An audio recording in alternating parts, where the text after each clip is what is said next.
Hey guys, I just want to give you a quick update on my seborrheic dermatitis treatment, how it's going, and what I've learned so far. So yeah, let's go through it.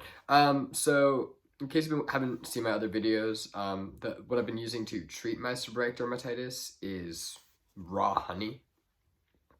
Strangely enough, I've been taking raw honey and putting it on my face, using it as a mask every day. And I put it on my face for around 3 hours, ideally. That's like the max that I would use it, put it on for. But I've done less if I'm in a hurry, and I've missed a couple days too. So that's what I've been using to treat it. In addition to that, I've also been using Head and Shoulders shampoo. They have the one I've been using. It has almond oil in it. It's the first one I picked up, and it's been working really well for my hair. And I've actually been in the shower. I've also been putting it on my face also, where I have the seborrheic dermatitis symptoms, and that's been working really well too. I had no real signs of dandruff in my hair after using the shampoo, or maybe significantly less than if I don't. And finally, as a moisturizer, I've been using this. It's basically it's a generic CVS brand Aquaphor. The only active ingredient is petroleum jelly. And the reason I'm using that as a moisturizer is because I've used other moisturizers, and the seborrheic dermatitis, the yeast that seborrheic dermatitis is associated with, feeds off and thrives with these other oily moisturizers, and actually can make your seborrheic dermatitis symptoms worse.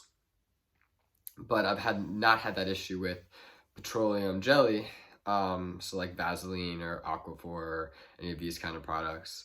They're not the most ideal things to use as moisturizers, because they sort of have like a greasy after effect, but it's much better to have, a slightly oily looking skin than when it's really just petroleum jelly, than to have, a redness outbreak, or to have, more of that dryness, which is what you're trying to prevent.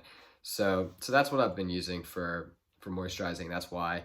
And I've seen pretty good success using these these treatments, and then this Aquaphor as a moisturizer. It's been going pretty well. I've been taking cotton balls after applying it. I've been taking cotton balls to sort of like limit the amount, or take a little bit of the moisturizer off, just so my skin doesn't have like so much like oily, greasy stuff on it.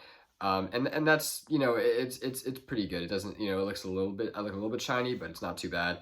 And my skin looks pretty clear. No signs of the dryness or the redness for the seborrheic dermatitis. So it's been going really well in terms of that. I had a couple hang-ups recently. In the past couple weeks. Recently, I did some traveling, and one of the days of travel I actually missed using the honey as a mask. I didn't put any honey on at all that day, or that night, and my symptoms did come back up the next days, and then another day in that travel period, I only was able to put on the honey for like maybe 30 minutes at most, and the redness was not great there. I was really exhibiting a lot of those seborrheic dermatitis symptoms in that time, and I also didn't have the shampoo with me, so definitely the treatment is what keeps it at bay. So you got to keep using it, unfortunately, but yeah. So that's what I've been using. I've had a lot of good success with it. Skin's been doing pretty well, so that's what I would recommend. Obviously, to keep using it.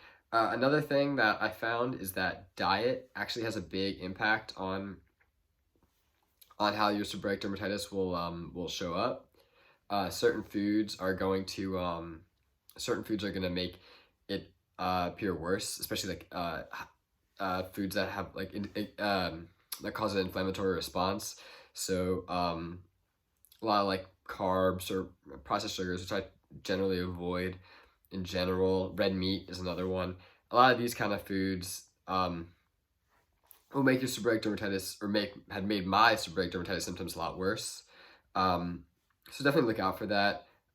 If you're going through a phase where you're having seborrheic dermatitis outbreaks, then definitely you might want to avoid these kind of foods. You know, the food that really got me was pho, or pho. It's the Vietnamese soup, and it's noodles. There's rice noodles and there's red meat, and after eating it, like almost immediately, my face just looked a lot worse. A lot more redness was you could see on my face. So definitely look out for certain foods. You better to eat, like, you know, leaner meats and more vegetables and that kind of thing.